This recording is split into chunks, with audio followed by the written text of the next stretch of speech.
Welcome. In this video I will show you how to put applications on full screen on LG Gram laptop.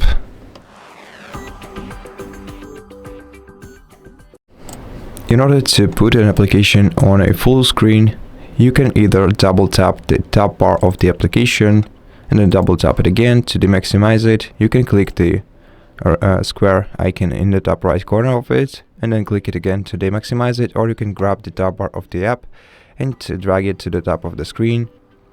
Then you can drag it down to maximize it.